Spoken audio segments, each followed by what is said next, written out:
चलिए स्टार्ट करते हैं बेटा। Question number 19। पहले मैं आपको इसकी कुछ चीज़ें बता देता हूँ।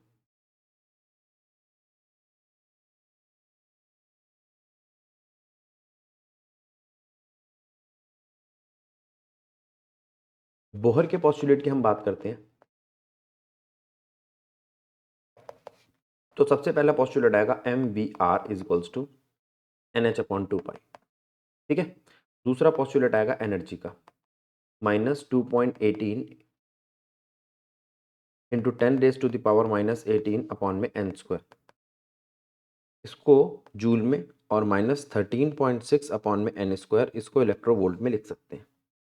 तीसरा फॉर्मूला आएगा चेंज इन एनर्जी का, जिसको हम एच न्यू या hc/λ कर सकते हैं। फिर उसके बाद ई फाइनल माइनस ई इनिशियल, वो आएगा 2.18 इंटू 10⁻⁻18 n1 का स्क्वायर -1/n2 का स्क्वायर। ठीक है। फिर इससे आप वेलोसिटी निकाल सकते हैं। वेलोसिटी का फॉर्मूला आएगा 1/137 c/n², और रेडियस का आएगा r0 n²। ठीक है। अगर मैं n पार्टिकल्स की बात करूं तो यहाँ पे z मल्टीप्लाई कर दो, यहाँ पे z²। उस वो हाइड्रोजन एटम के लिए था, ये अदर एलिमेंट्स के लिए, अदर एलिमेंट्स के लिए z मल्टीप्लाई कर दो।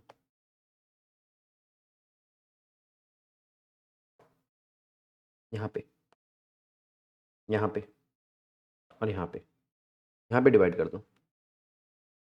ठीक है। ये पांच फॉर्मूले देख लो, फिर मैं आगे बढ़ता हूँ। इसी के बाद में आपसे पोस्टुलेट वाले क्वेश्चनों की बात कर पाऊंगा।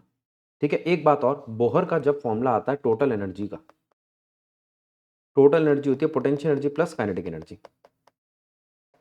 ठीक है। अब पोटेंशियल एनर्जी कहाँ से निकलेगी? आपके वर्क डन से। और काइनेटिक एनर्जी आपकी कहाँ से निकलेगी? हाफ mv² से। v² में वेलोसिटी की वैल्यू रखेंगे और वर्क डन में हम रखेंगे आपका फोर्स इनटू डिस्प्लेसमेंट। फोर्स कहाँ से निकलेगा? फोर्स लगेगा इलेक्ट्रोस्टैटिक्स। इलेक्ट्रोस्टैटिक्स फोर्स आएगा आपका k, चार्ज इलेक्ट्रॉन का, चार्ज न्यूक्लियस का, डिवाइड बाय r², और यहाँ आ जाएगा। तो ये और नेगेटिव में, क्योंकि अट्रैक्टिव होती है, ये आपकी पोटेंशियल एनर्जी बनेगी और वेलोसिटी से आपकी काइनेटिक एनर्जी बनेगी। ये सारी बातें सीख लीजिए पहले, और फिर ये जो टोटल एनर्जी है वो जाके आपकी -2.18 बनेगी। ये तो बेसिक बातें बताते हैं। अब चलते हैं। Using the Bohr's postulate obtain expression for the radius of nth stable orbit in hydrogen atom. अब आपको निकालना क्या है? रेडियस। रेडियस निकालने के लिए आप किस किस फॉर्मूले का इस्तेमाल करेंगे? एक, MVR is equals to NH/2 pi. ठीक है। दूसरे फॉर्मूले का इस्तेमाल करेंगे आप एनर्जी का, -2.18 इंटू 10⁻⁻18 अपॉन में n²। इन दोनों फॉर्मूलों का इस्तेमाल करके आप रेडियस देखेंगे। ठीक है। अब यहाँ पर ऊपर वाले फॉर्मूले में MVR में R तो आ गया, NH/2 पाई mv। ठीक। अब इस एनर्जी को या तो आप h न्यू लिखें और यहाँ से जो भी वैल्यू आ रही है उसको ऊपर ले जाएं, या इस एनर्जी को लिखिए आप हाफ mv²। मैं कहूँगा हाफ mv² लिख लो, ये यहाँ चली जाएगी क्योंकि नीचे मोमेंटम बैठा हुआ है। मोमेंटम का और काइनेटिक एनर्जी का एक फॉर्मूला है, kinetic energy is equals to under root of twice of mass of p।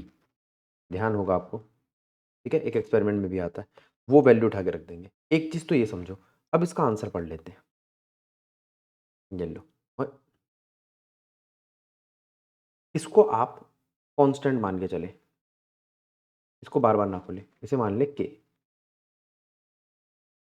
ये वही है -2.18 10⁻⁻18। ये En लिया, फिर फाइनल माइनस इनिशियल किया, फ्रीक्वेंसी निकाली, सॉरी फ्रीक्वेंसी निकाली, फिर फ्रीक्वेंसी का फॉर्मूला वेलोसिटी के फॉर्म में रखा, distance upon time, distance upon time का जो टाइम है उसको आपने फ्रीक्वेंसी बना लिया, वेलोसिटी के फॉर्म में रखा, उस वेलोसिटी को यहाँ पे mvr की फॉर्म में रख दिया। ठीक है, इतनी बड़ी कैलकुलेशन वैसे आती नहीं है, फिर भी मैंने आपको दिखा दिया क्वेश्चन, देख लो आगे। 2023 में आया क्वेश्चन। अगला क्वेश्चन देखो क्या कहता है। आपको इतनी बड़ी कैलकुलेशन नहीं करनी, क्यों? क्योंकि 2 मार्क्स का क्वेश्चन है। आपको क्या करना है, पहले आप लेना है एनर्जी का फॉर्मूला, फिर लेना है L equals to mvr equal to NH upon में 2 पाई का फॉर्मूला, और उन दोनों को इक्वेट करना है और वेलोसिटी का फॉर्मूला हमें लगा देना है। और हमें पता है वेलोसिटी का लास्ट फॉर्मूला क्या आएगा, 1/137 c/n²। अगला, what is mean by the ionization energy. Ionization energy वो कम से कम एनर्जी है, आयनाइजेशन एनर्जी वो कम से कम एनर्जी है जो किसी इलेक्ट्रॉन को उसके एटम या उसके न्यूक्लियस का जो इफेक्टिव न्यूक्लियर चार्ज है उससे निकालने के लिए चाहिए। Right it's value for hydrogen atom. आ जाओ। Ionization energy of an atom is defined as the energy required to remove an electron from its ground state energy level to its free state। ठीक है, ये definition पढ़ी और ये इसकी value, और अगर n की वैल्यू 1 रख देते हो तो ये हाइड्रोजन की ग्राउंड स्टेट के लिए बन जाती है। अगला, right limitations of Rutherford model. Rutherford model की क्या क्या लिमिटेशंस है, इस पे क्वेश्चन आता है आपका।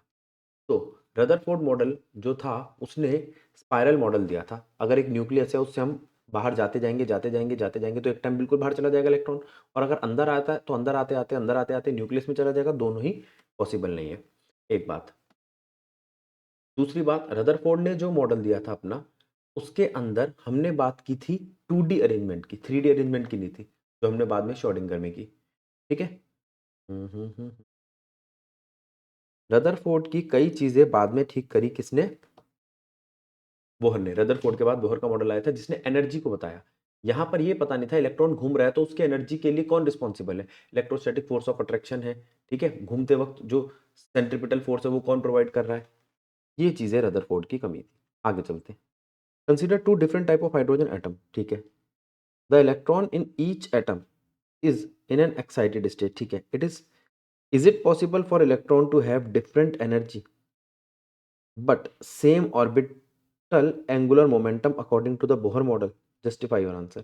कह रहा है मान लो 2 हाइड्रोजन के एटम है, ठीक है, जो इलेक्ट्रॉन है हर एटम में इज इन एक्साइटेड स्टेट। वो फर्स्ट स्टेट में नहीं है, सेकंड में, थर्ड में, फोर्थ में। ठीक है, क्या ये पॉसिबल है कि जो इलेक्ट्रॉन है डिफरेंट एनर्जीज हो, उनकी दोनों की एनर्जीज अलग अलग हो लेकिन सेम ऑर्बिट में हो और उनका एंगुलर मोमेंटम सेम हो। ठीक है, एनर्जीज डिफरेंट, ये पॉसिबल नहीं है। वो कह रहा है एनर्जी आपके एन पे डिपेंड करती है। For 2 different hydrogen atom electron have different energy. बिल्कुल ठीक, ये पॉसिबल नहीं है। ठीक है, फिर उसके बाद कहता है अगर उनका एन अलग है तो एल भी अलग होगा बोहर के मॉडल के हिसाब से, क्योंकि एल डिपेंड करता है एन एच अपॉन में 2 पाई के। ये 2 बातें पढ़ लो, फिर आगे चलते हैं। Define the term impact parameter. Impact parameter क्या होता है, ये डिस्टेंस होता है सेंटर से, न्यूक्लियस के सेंटर से पास हो रही पैरेलल लाइन और उस इलेक्ट्रॉन के पास से जो डिफ्लेक्शन लेता है थीटा एंगल से। ठीक है, यानी कि वो न्यूक्लियस के ऑलमोस्ट बिल्कुल नजदीक से जाता है। आगे, डिस्टेंस ऑफ क्लोजेस्ट अप्रोच का फॉर्मूला लिख देते हैं हम, देखो आंसर में 23 का A B. What will be the value of impact parameter for scattering angle जब थीटा हो 0 और थीटा हो 180। ये हमारा फॉर्मूला है, B is equals to K Z E square cot theta by kinetic energy. अब एक बार इसमें 0 वैल्यू रखो, कॉट 0 की वैल्यू होती है इनफाइनाइट, और एक बार 180 वैल्यू रखो जिसकी वैल्यू आएगी 0। ये लो 23rd का सेकंड पार्ट जल्दी से पढ़ लो, फॉर्मूला याद कर लो। बी यानी कि impact parameter is equals to K वही आपका constant, Z atomic number, E square आप जानते हो 1.6 into 10⁻⁻19 cot theta by 2 divide by kinetic energy. ठीक है, आगे चले, आगे चलते हैं।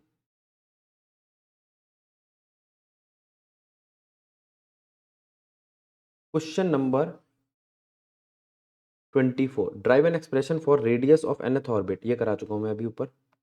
और energy of electron in first excited state in hydrogen atom is -3.4 eV। Find the kinetic energy and potential energy of electron. ठीक है, अगर आपको टोटल एनर्जी दी जाती है तो आप क्या करेंगे?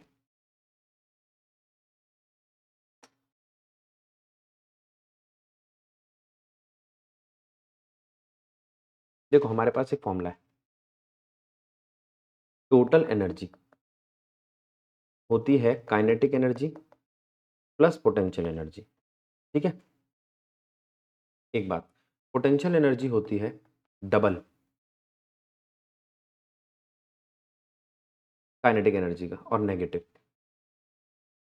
और काइनेटिक एनर्जी होती है हाफ और नेगेटिव पोटेंशियल एनर्जी का, और काइनेटिक एनर्जी होती है माइनस ऑफ टोटल एनर्जी का।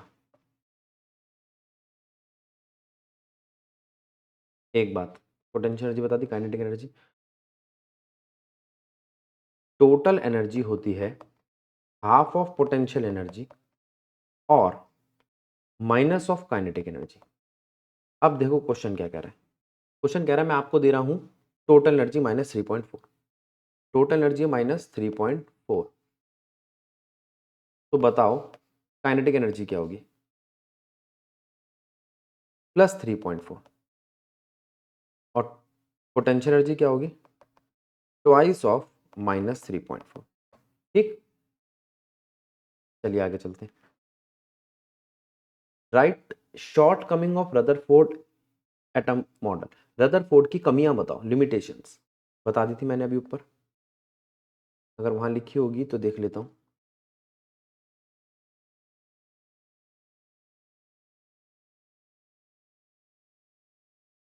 ये कमियां कहाँ रह गई? 2 मिनट रुको बेटा, देखता हूँ मैं इसकी कमियां। ध्यान दो बेटा, एक बारी बुकिश लैंग्वेज सुन लो। ड्रॉबैक्स ऑफ रदरफोर्ड मॉडल की, there are 2 drawbacks of Rutherford model. पहला, it could not explain the stability of atom clearly. ये एटम की स्टेबिलिटी को क्लियरली नहीं बता पाया। मैं आपको स्पाइरल मॉडल कह रहा था, अगर वो नहीं दिया हुआ इस किताब ने तो हम इसको याद कर लेते हैं। Unable to explain the line spectrum, एक लाइन स्पेक्ट्रम को नहीं बता पाया, और दूसरा ये नहीं बता पाया कि एटम की स्टेबिलिटी का कारण क्या है। ये दो ध्यान रखना, मैंने इसलिए बुक खोल ली कि बुकिश लैंग्वेज पे ध्यान दे लो। आगे चलते हैं।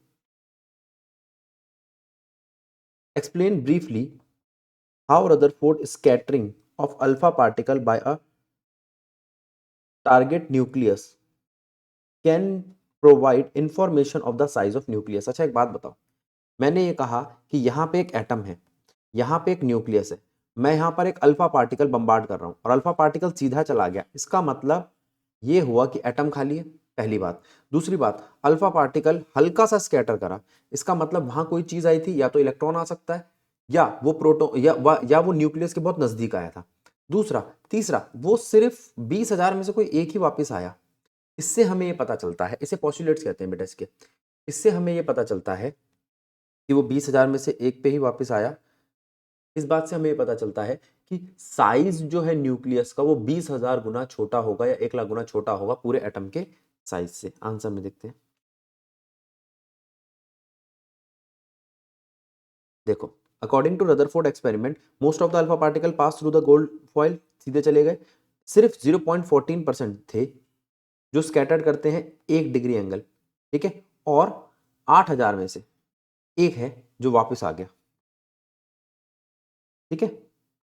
डिफ्लेक्ट मोर देन 90, 8,000 में से एक है जो डिफ्लेक्ट करता है मोर देन 90, करीब 12,000 से 20,000 के बीच में होते हैं, उनमें से कोई एक होता है जो वापस आता है 180 डिग्री पर। अगला चलते हैं question, question number 27। Obtain expression for the ratio of de Broglie wavelength associate with electron orbit in the second and third excited state of hydrogen atom. ठीक है, तुम्हें डी ब्रोगली इक्वेशन निकालनी।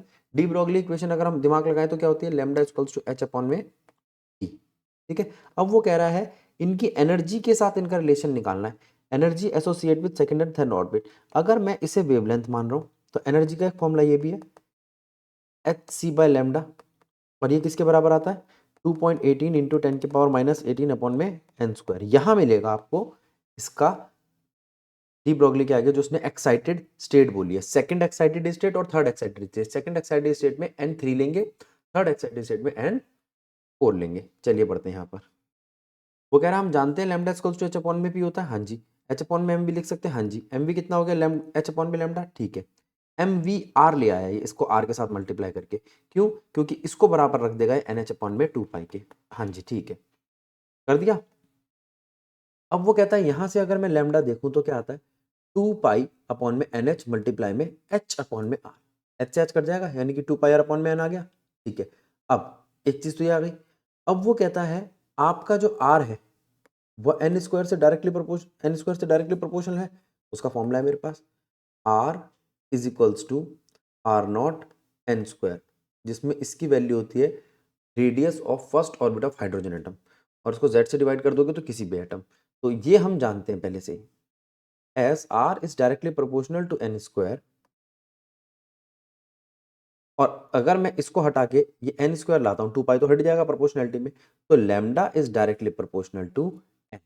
अगर लैम्डा डायरेक्टली प्रोपोर्शनल है N का, तो third के लिए लैम्डा हो जाएगा 3 और 1 के लिए लैम्डा हो जाएगा 1, तो रेशियो आ जाएगी हमारी 3:1। ठीक है, यही मांग रहा था वो, क्या रिलेशन होगा 3 और 1 में। अब पढ़ो पूरा आंसर, बहुत अच्छा क्वेश्चन है, PYQ है, इससे ज़्यादा और क्या ही बताएं।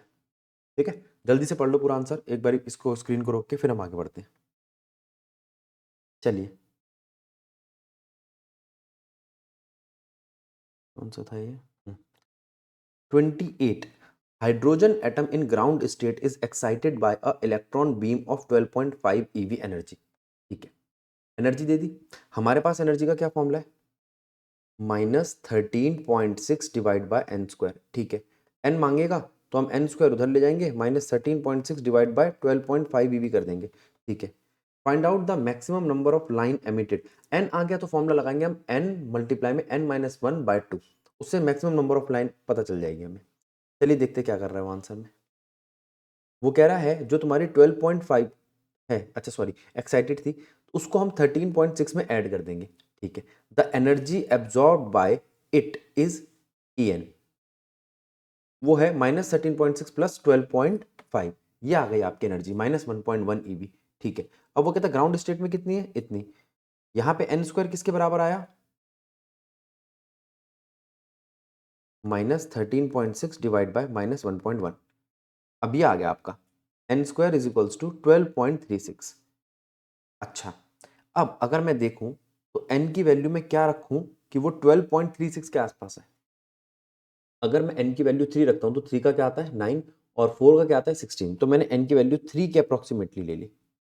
ठीक है, क्योंकि 12 तो आ ही नहीं रहा कहीं पे। तो अब वो कहता है यहाँ पे नंबर कितने निकलेंगे 3 के लिए, 3 - 1/2 कितने आएंगे, 3 आए, 3 लाइन्स निकलेंगे यहाँ पे।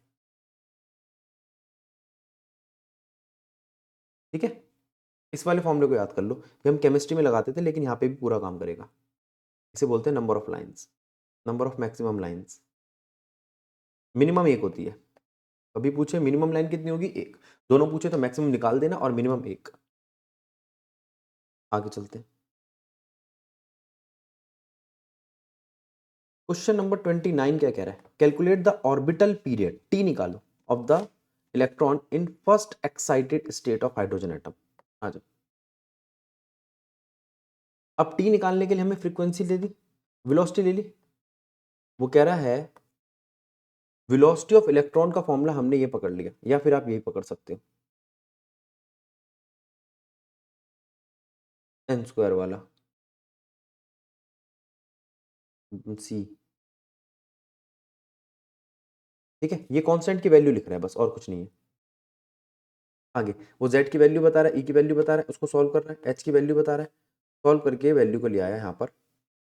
अगर मैं n की वैल्यू रखूँ 2, आप n की वैल्यू 2 सीधा इसमें रख देना। मैंने बताया था फर्स्ट एक्साइटेड स्टेट हो तो n की वैल्यू 2 होती है, सेकंड एक्साइटेड हो तो n की वैल्यू 3 होती है, क्योंकि जो n की वैल्यू 1 होती है वो ग्राउंड स्टेट होती है। रखी, वैल्यू निकाल ली इसने, सीधा आप इसके अंदर रखो, वैल्यू निकालो। फिर आर का फॉर्मूला भी आपको ये नहीं लगाना, आपको आर का फॉर्मूला लगाना है आर नॉट एन स्क्वायर, सीधा खत्म। आर का वैल्यू निकाल ली, R2 निकाल लिया, टाइम पीरियड क्या होता है टाइम पीरियड होता है 2 पाई आर बाय वी। देखो 2 नंबर के क्वेश्चन में इतनी मेहनत थोड़ी करोगे बेटा, जितने बड़े ये फॉर्मूले बता रहा है कॉन्स्टेंट रखो ये रखो, इसलिए हमने वैल्यूज याद कर रखी है।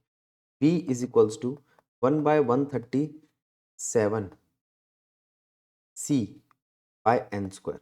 c की वैल्यू भी आप जानते हो 3 इंटू 10⁸। अब इन दोनों को डिवाइड करके मुझे कमेंट करना कि क्या आंसर आना चाहिए, उसको याद कर लेना। ठीक है, v इक्वल्स टू जो भी आएगा आपका answer divide by n square. अब r is equals to are naught n square. अब फॉर्मूला लगाया आपने, हमें निकालना था time period. Time period velocity equals to distance upon में टाइम। डिस्टेंस है 2 pi R upon time period, तो टाइम पीरियड कितना हो गया 2 पाई आर अपॉन वी। अब इसको जल्दी से लिख लो। ये कौन सा क्वेश्चन है आपका, क्वेश्चन नंबर 29। ये क्वेश्चन नंबर 29 के लिए इसकी फोटो खींच लो। आगे चलते हैं, question number 30। Find out the wavelength of electron orbiting in ground state of hydrogen atom. Wavelength of electron जो ग्राउंड स्टेट में ऑर्बिट कर रहा है उसकी वैल्यू निकालो। ठीक है, देखो वेवलेंथ की वैल्यू निकाल ली। आप एनर्जी का फॉर्मूला लगा सकते हो -2.18 इंटू 10⁻⁻18 अपॉन में एन स्क्वायर या 13.6 अपॉन में N square is equals to H C by lambda. H है, सी है, लैम्डा है, सीधा क्वेश्चन हो जाएगा। अब देख लेते हैं ये क्या कर रहे हैं। Question number 30। ये कह रहा है हम लिख सकते हैं N lambda is equals 2 pi R. हाँ लिख सकते हैं। कहाँ से आया बता देता हूँ मैं आपको।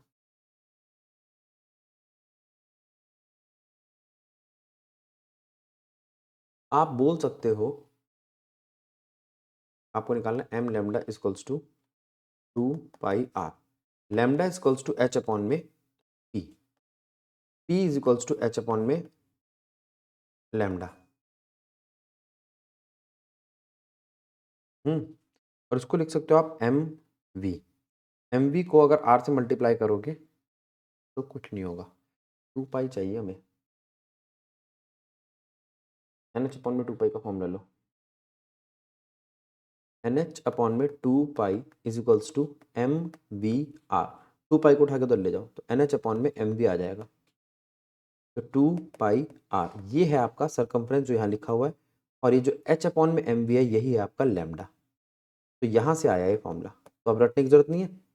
ठीक है, तो ये फॉर्मूला वहाँ पे एकदम से कैसे आ गया आंसर शीट पे, इधर आ जाओ। अब पता चल गया कहाँ से आया ये आया है डी ब्रॉगली की वेवलेंथ से। Lambda equals to H upon में पी और एन एच अपॉन में 2 pi is equals to M we R से, इन दोनों से आया है। ठीक है, अब वो कह रहा है एन की वैल्यू 1 रखना, रख दिया भैया। 1 इक्वल्स टू 2 पाई आर। ठीक है, आर नॉट की वैल्यू रखी, लैम्डा आ गया। एक तरीका ये है, और एक हमने करा था बन गया हमारा 30th क्वेश्चन को कौन किया था, अच्छा हवा में किया था क्या।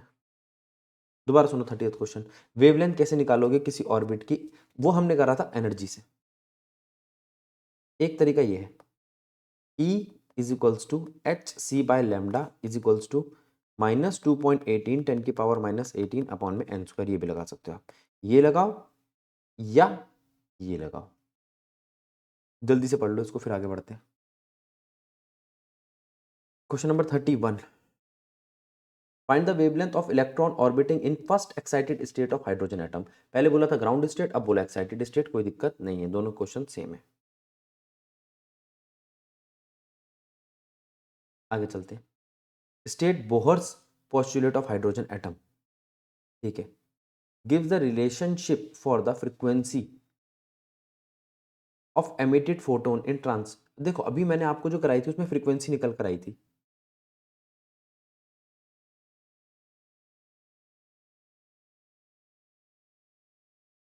ये रहा, ये रहा एनर्जी का फॉर्मूला, और ये रही आपकी फ्रीक्वेंसी। ठीक है, delta E is equals to H nu is equals to H C by lambda is equals to E2 minus E1 is equals to -2.18 bracket में 1/n1 की स्क्वायर माइनस 1/n2 की स्क्वायर माइनस 1/n1 की square, या 13.6 ये सारे फॉर्मूले बराबर है।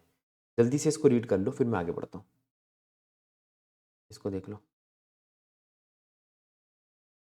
ठीक है। अगला question, calculate the de Broglie wavelength of electron orbiting in n is equals to 2 state of hydrogen atom. अब डी ब्रॉगली वेवलेंथ निकालनी है आपको, फिर वही लैम्डा निकालना है, फिर वही फॉर्मूला लगेगा जो ही बताया था हमने आपको, n lambda is equals to 2 pi r, ठीक है। अब वो ऑर्बिटिंग कर रहा है सेकंड में, तो r का फॉर्मूला लगा सकते हो आप, R not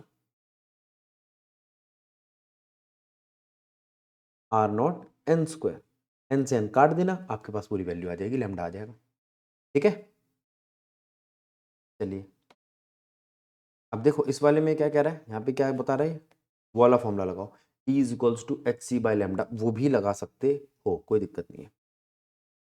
35, question number 35, using the de Broglie hypothesis to write the relationship of nth orbit Bohr orbit quantization condition of the angular momentum, same question आ रहा है ये, आगे चलते हैं। An alpha particle moving with initial kinetic energy k, initially with kinetic energy k, ठीक है, towards the nucleus of atomic number z, अच्छा, अप्रोच करता है distance d at which it reverse its direction, distance of closest approach निकालना है तुम्हारे को, ठीक है। डिस्टेंस ऑफ क्लोजेस्ट अप्रोच की डेरिवेशन आपके कोर्स में नहीं है, ये ऑल इंडिया की छोड़ दो बेटा, आगे चलो। Atomic orbital drive expression radius, ये करा दिया मैंने आपको, drive expression for radius,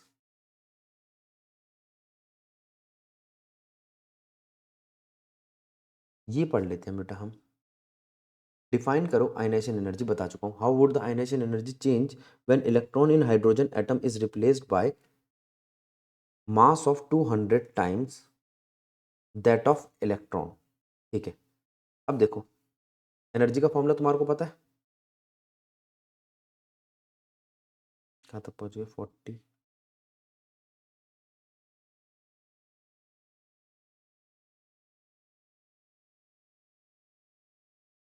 one,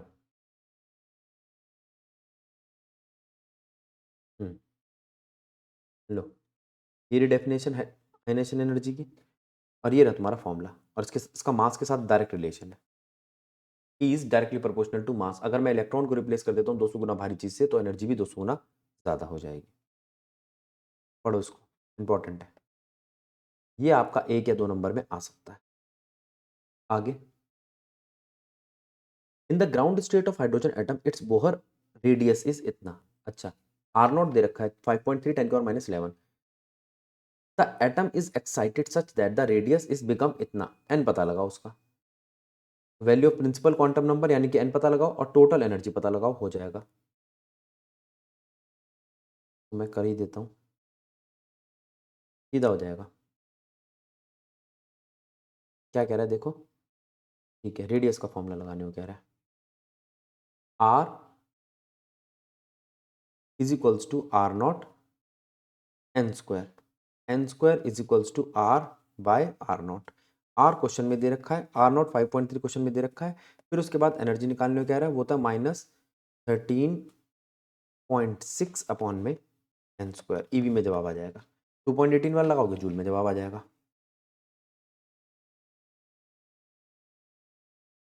Delhi में आए 2013 में। आगे चलते हैं, explain in brief why Rutherford model can not account for the stability of atom, ये समझाओ जो अभी हमने देखी थी कमी कि वो स्टेबिलिटी को नहीं समझा पाया, उसको समझाओ। देखो, a moving charge in a circular path must radiate energy, जब कोई सर्कुलर पाथ में घूम रहा होगा तो वो एनर्जी छोड़ेगा, because it is continuously subjected to a force, क्योंकि उसके ऊपर एक फोर्स लग रही है, centripetal force. Due to this continuous loss of energy of electron the radius of orbit should be decrease continuously, तो the concept of fixed orbit is wrong, ठीक है। तो उसका कंसेप्ट ऑफ फिक्स्ड ऑर्बिट जो था वो इसलिए गलत हो गया कि अगर कोई चीज घूमे जा रही है तो वो धीरे धीरे होके स्लो होके गिर जाएगी, दूसरा, due to this continuous decrease in atomic radii a charge move over a spiral path must radiate a continuous spectrum, hence line spectrum की कमी आ गई थी इसकी। ठीक है, वही दो बातें, जल्दी से इसको पढ़ लो कि क्या ड्रॉबैक था इसका, उस ड्रॉबैक को एक्सप्लेन करने को बोल रहा हूँ। स्क्रीन को रोको, जल्दी से पढ़ो, फिर आगे चलते हैं। चलिए, question number 44, using the relevant Bohr's postulate. ठीक है, ड्राइव एक्सप्रेशन फॉर रेडियस कई बार कर चुके अब तो। Draw the graph showing variation of scattering theta. ये हमने कर रखा है, जिजर मार्टसन का ग्राफ करा था हमने,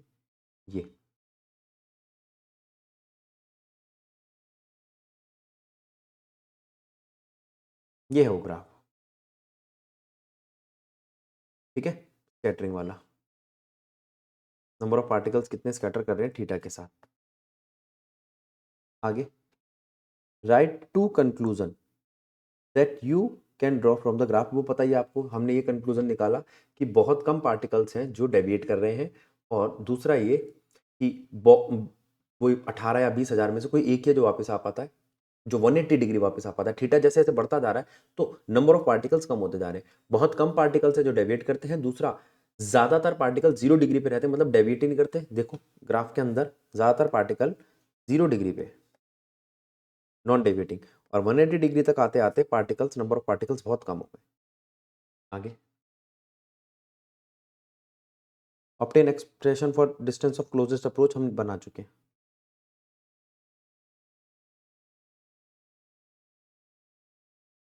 ब्रीफली एक्सप्लेन जीजर मार्सन, ये कर चुके हैं हम क्वेश्चन।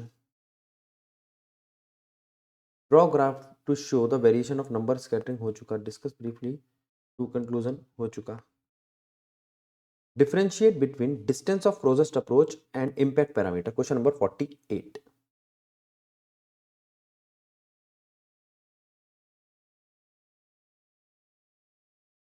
मैं बता देता हूँ, यहाँ पे नहीं दिया हुआ।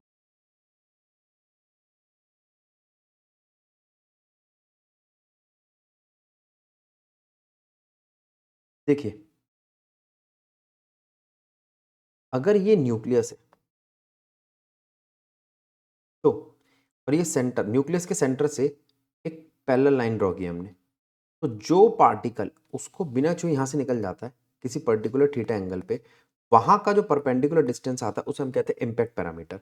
वहीं पे अगर कोई पार्टिकल इस रे में सीधा आता है और उसको टच की ना करे बिना ही वापस चला जाता है, तो उसके सेंटर से जो डिस्टेंस होता है उसे हम कहते हैं आर नॉट।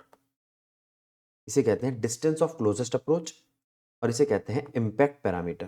ठीक है, डिस्टेंस ऑफ क्लोजेस्ट अप्रोच का फॉर्मूला देखो, इसके डिफरेंस में आप इसका फॉर्मूला भी लिख सकते हो, R not is equals to k और Z E square by m v square. ठीक है, इसको अगर आप 2 कर देते हो तो ये बन जाएगा आपका काइनेटिक एनर्जी। ठीक, ये है डिस्टेंस ऑफ क्लोजेस्ट अप्रोच। अब बारी आती है इम्पैक्ट पैरामीटर की, k Z E square by kinetic energy cos theta या phi by cot theta by 2। Check कर लो दोनों, न्यूमेरिकल आ सकता है इन पे। आगे चलते हैं, determine the distance of closed approach आ गया, बोलते न्यूमेरिकल आ गया। अब आपके पास काइनेटिक एनर्जी दे रखी है, Z79 दे रखा है। ठीक है, लगा दो यहाँ पे काइनेटिक एनर्जी लगा दो, जो भी दे रखी है। Z दे रखा है 79, लगा दो, क्वेश्चन हो जाएगा। K की वैल्यू हम जानते हैं 9 इंटू 10 की पावर 9।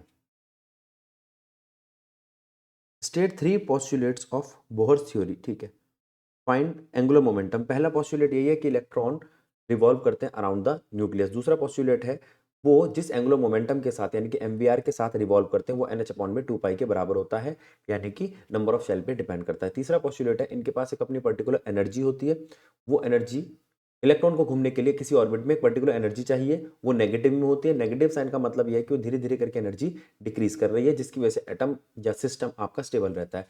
उस एनर्जी की वैल्यू है 2.18 इंटू 10⁻⁻18 अपॉन में n स्क्वायर, जो भी n नंबर ऑफ शेल हो। फाइंड द एंगुलर मोमेंटम, इस पे ध्यान दो। Find the angular momentum of an electron revolving in second orbit. ठीक है। एंगुलर मोमेंटम निकालना है आपको, एल निकालना है।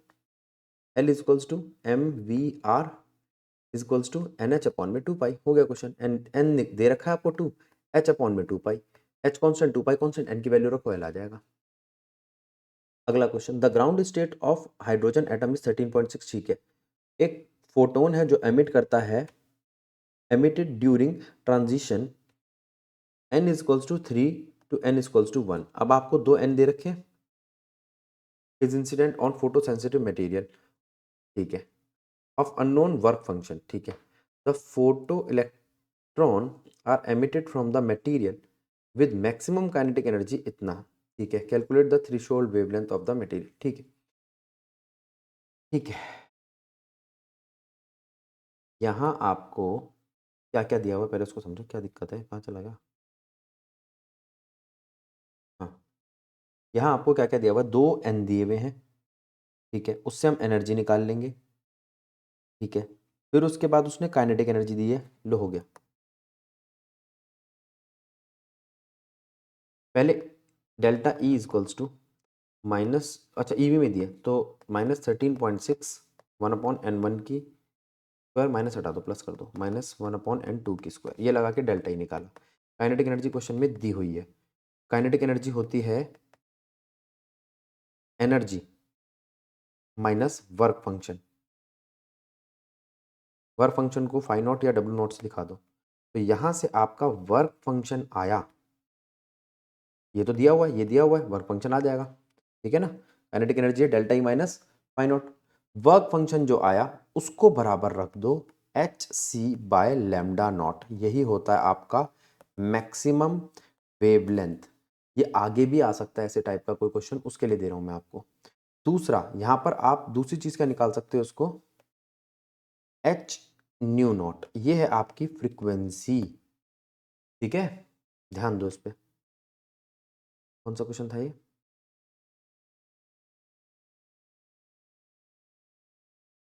Question number, calculate threshold wavelength. Threshold wavelength maximum होती है और थ्रेशोल्ड फ्रीक्वेंसी मिनिमम होती है। फॉर्मूला बता दिया। Derive expression for frequency, radiation हो चुका हमारा। स्टेट बोहर्स पोस्टुलेट बता दिया। A narrow beam of photon each having 4.1 mega electronvolt energy, ठीक है, is approaching sheet of lead Z इतना है, ठीक है। एनर्जी दे रखी है, कैलकुलेट स्पीड, स्पीड कैलकुलेट करो ऑफ प्रोटॉन, ठीक है। जेड दे रखा है आपके पास और डिस्टेंस ऑफ क्लोजेस्ट अप्रोच निकालो। जो स्पीड है वो काइनेटिक एनर्जी से आ जाएगी और kinetic energy distance of closest approach से आ जाएगी, ठीक है। अच्छा, चलिए देखो आंसर, क्वेश्चन नंबर 52। देखो आपको एनर्जी गिवन है, हाँ जी गिवन है। Kinetic energy half m v square से निकल गई, हाँ जी निकल गई। एनर्जी को काइनेटिक एनर्जी मान लिया इसने और उससे आपका वी निकल गया, ठीक है। अब डिस्टेंस ऑफ क्लोजेस्ट अप्रोच मांग रहा है, उसके अंदर मैंने कहा था एनर्जी काइनेटिक एनर्जी लगा देंगे, कि हमारे पास है 9 × 10⁹ जेड दे दिया, क्वेश्चन हो गया। दोबारा देखो, इसको देखो, पहले इसको देखो और फोटो ले लो इसकी। जो आपको एनर्जी 4.1 दी है उसने काइनेटिक एनर्जी मान के उसको हाफ एम वी स्क्वायर के बराबर रख दिया। दूसरा, आर नॉट के अंदर जो डिस्टेंस ऑफ क्लोजेस्ट अप्रोच के अंदर जो काइनेटिक एनर्जी लगाते हैं वहां पे वो वैल्यू लगाई और उसको सॉल्व कर दिया। यहां पर इसने उस एनर्जी को कन्वर्ट कर लिया एनर्जी को जूल में, ठीक है, ये ध्यान रखना, ईवी में नहीं छोड़ा। अगला 53, calculate the de Broglie wavelength associate with electron in second excited hydrogen atom, ठीक है, ठीक है। अब यहाँ क्या करेंगे हम, फिर एनर्जी का फॉर्मूला लगाएंगे। एनर्जी इक्वल्स टू -13.6 अपॉन में सेकंड एक्साइटेड मतलब n इक्वल टू 3, 3 का square is equals to H C by lambda. Check करो, यही कर रहा है, मेरी सेकंड एक्साइटेड निकाल दी। अच्छा, ये उसको चेंज भी ले रहा है बेटा, सॉरी मैंने एक गलती कर दी, मैंने यहाँ पे एनर्जी का चेंज नहीं किया, मैंने सीधा एनर्जी को लगा दिया। आपको चेंज करना है क्योंकि चेंज ही वो एच सी बाई लैम्डा के बराबर होगा। दोबारा बोल रहा हूँ, पहले मैंने एनर्जी ली, ठीक है, उसकी वैल्यू लगाई, -13.6 डिवाइड बाय n स्क्वायर, फिर उसको माइनस किया 13.6 में से, उसमें से माइनस किया 13.6, फिर वैल्यू आई मेरे पास इतनी एनर्जी। अब इसको रखा मैंने, इस एनर्जी को मैंने रखा एच सी बाई लेमडा के बराबर। अब हो गया, ठीक है। समझो इसको, आंसर को। अगले क्वेश्चन पे पहुंचते हैं। Question number 54, a photon emit during the de excitation of, एक फोटोन एमिट होता है during the de excitation of electron from the state n to first excited state in hydrogen atom, ठीक है। Irradiate a metallic cathode of work function, work function दे दिया भैया आपको, ठीक है, in a photo cell with a stopping potential, stopping potential, stopping potential से kinetic energy आ जाएगी ईवी नॉट लगाकर, और वर्क फंक्शन आपको दे रखा है, calculate the value of n, n की वैल्यू, ऑर्बिट ऑफ एन की वैल्यू मान रहा है आपसे, ठीक है। अब वो कहता है अगर मेरे पास वर्क फंक्शन है, मेरे पास काइनेटिक एनर्जी है, अगर मैं इन दोनों को जोड़ दूं तो मैं डेल्टा ई निकाल लूंगा, डेल्टा ई की वैल्यू लगाकर मैं एनर्जी का फॉर्मूला लगा दूंगा। देखो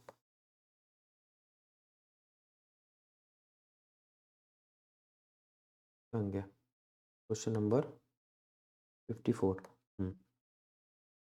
देखो वो कह रहा है मैं जानता हूं कि पाई दे रखा है मुझे, हाँ, 1/λ दे रखा है मुझे, इसके बराबर, हाँ, और एनर्जी का फॉर्मूला क्या है, एच सी बाई लेमडा, हाँ, तो इसको एच सी से मल्टीप्लाई कर दो, ये लो आ गया, ठीक है।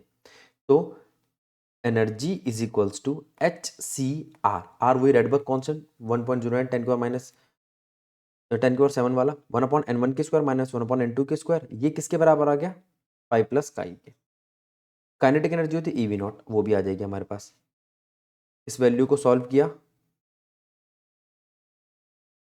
और n2 की वैल्यू कितनी आ गई, 4, ठीक है। अब पढ़ो उसको, मैं इतने से दोबारा समझाता हूँ। हमारे पास एक रेडबर्ग का फॉर्मूला है 1/λ आर मल्टीप्लाई में समथिंग, 1/λ को एच सी के साथ मल्टीप्लाई कर दूंगा तो एच सी बाई लेमडा यानी कि चेंज इन एनर्जी बन जाएगा। चेंज इन एनर्जी में अगर मैं जोड़ दूंगा, चेंज इन एनर्जी अगर मुझे निकालनी है तो वो होती है आपकी 5 प्लस काइनेटिक एनर्जी, ठीक है। ये फॉर्मूला कहाँ से आया 5 प्लस काइनेटिक एनर्जी का, kinetic energy is equals to change in energy plus -5, तो चेंज इन एनर्जी कितनी हो गई, काइनेटिक एनर्जी +5। अब चेक करो क्वेश्चन नंबर 54, आगे चलते हैं। क्वेश्चन नंबर 55, स्टेट बहुत पॉस्टुलेट हो चुका, a hydrogen atom initially in ground state, ठीक है, एब्जॉर्ब करता है फोटोन और एक्साइट करके पहुंच जाता है n=4 पे। Estimate the frequency of photon, frequency of photon को निकालने के लिए हम फॉर्मूला क्या लगाएंगे, एनर्जी का। एनर्जी क्या है,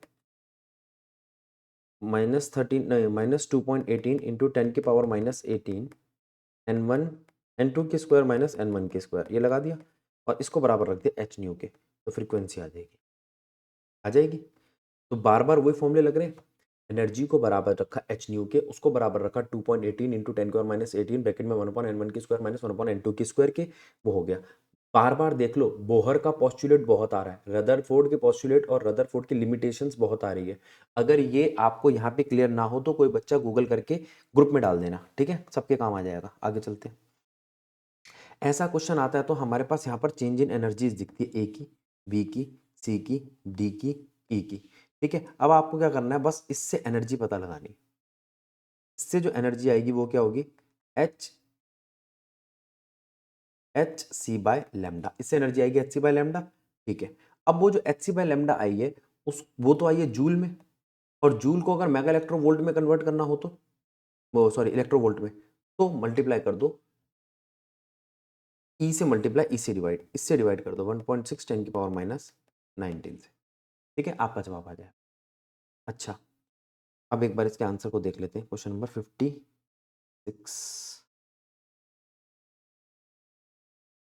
बता रहा है वेवलेंथ इतनी है, आगे ये आ गई h C by lambda 2 volt, वो करा ना इसके डिवाइड 1.6 10 की पावर -19 से, एच सी बाई लेमडा, फिर इस वैल्यू से इसलिए डिवाइड किया है जिससे वो इलेक्ट्रोवोल्ट बन जाए। उसके बाद ठीक है, एनर्जी लेवल निकाल रहा है, E = -1 -3 = 2, पीछे क्या आया था? पीछे कुछ नहीं था, ठीक है। बस फिर यही हो गया तुम्हारा। वेवलेंथ निकाल ली थी, लैम्डा निकल गया हमारा। आगे एनर्जी पता चल गई, किसकी एनर्जी है ये? किसकी एनर्जी होगी? जो 2 ईवी होगी, वो हमें उस ग्राफ में देखना पड़ेगा। आ जाओ, 2 ईवी, 2 ईवी मुझे दिखाई दे रही है यहाँ पर। क्यों दिखाई दे रही है? अगर मैं -1 में से -3 माइनस करता हूँ तो मेरे पास 2 आंसर आता है। अगर मैं यहाँ देखूँ तो कितना आता है? 1। यहाँ देखूँ तो कितना आता है? 3। यहाँ देखूँ ई वाले में तो कितना आता है? -10 और -1 9। चेक कर लो, ठीक है। Defined distance of closest approach बता चुके हैं।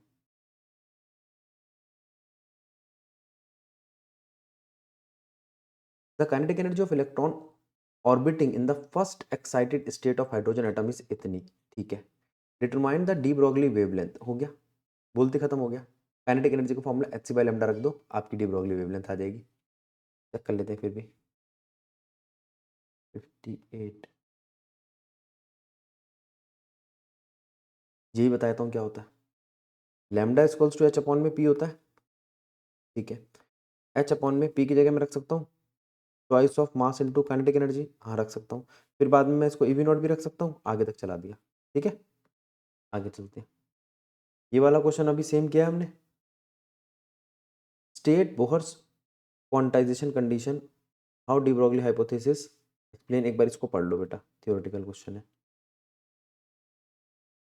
According to Bohr electron can revolve only in certain discrete और नॉन रेडिएटिंग ऑर्बिट जिनकी एनर्जी फिक्स है, विच जिनका total angular momentum n times of h upon में 2 पाई के होता है, ठीक है। ये बताया इसने। दूसरा, अब वो कह रहा है, यहाँ पे इस क्वेश्चन को देखो, ये क्वेश्चन अच्छा क्वेश्चन है। Find the radiation between the 3 wave λ1 λ2 λ3 from the energy level diagram shown below. λ1 λ2 λ3 दे रखे, ठीक है।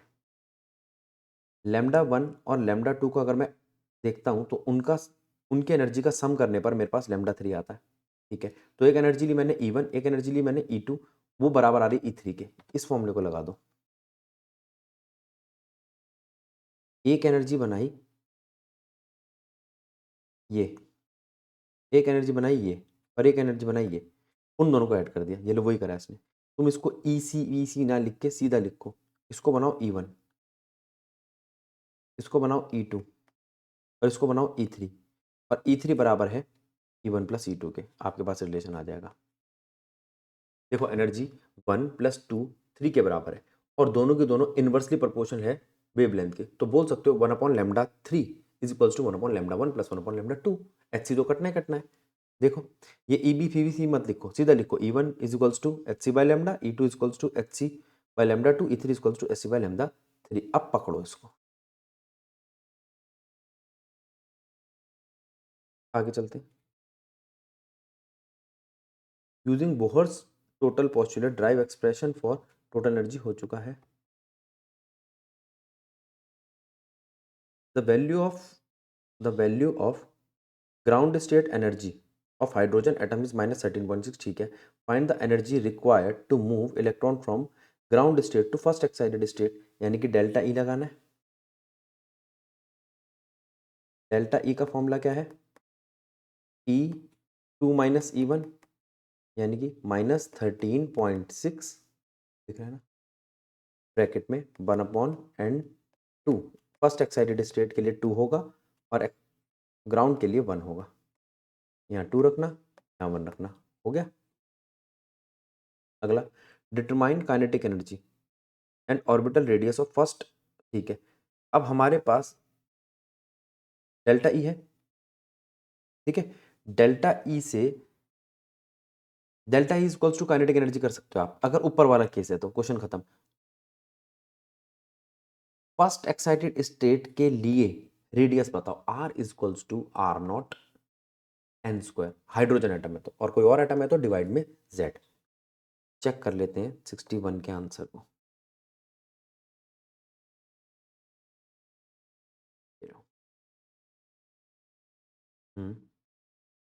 ये निकाला, kinetic energy equal to total energy रख दिया इसने, वही जो मैंने बताया था ऊपर वाली एनर्जी इसके बराबर आ जाएगी। अरे बेटा एक ये चीज़ ध्यान दे लो, मैं बार बार गलती कर रहा हूँ ये। मैं रिक्वायर्ड एनर्जी टू मूव को जो भी एनर्जी निकल के आती है उसको 13.6 में नहीं नहीं ठीक है। अरे नहीं मैंने ठीक करा, ये अलग तरीके से करा, मैंने अलग तरीके से करा, वही काइनेटिक एनर्जी आएगी। ठीक है बिल्कुल, पढ़ लो पूरा इसको। इसने जो किया इसने पहले बताया n1 के लिए फिर n2 के लिए, मैंने क्या किया था सीधा लिख दिया था 1/n1 माइनस 1/n2 का स्क्वायर। इसको लो, इसकी फोटो लो फिर आगे चले। चलिए, the radius of inner orbit is इतना, कैलकुलेट फॉर n, फिर वही R not an square. Total energy of first excited same है बेटा, क्वेश्चन देख लो आप, दोनों क्वेश्चन रीड करो, सेम है। यूजिंग बोहर्स पोस्टुलेट, फिर वही सेम एक्सप्रेशन टोटल एनर्जी का।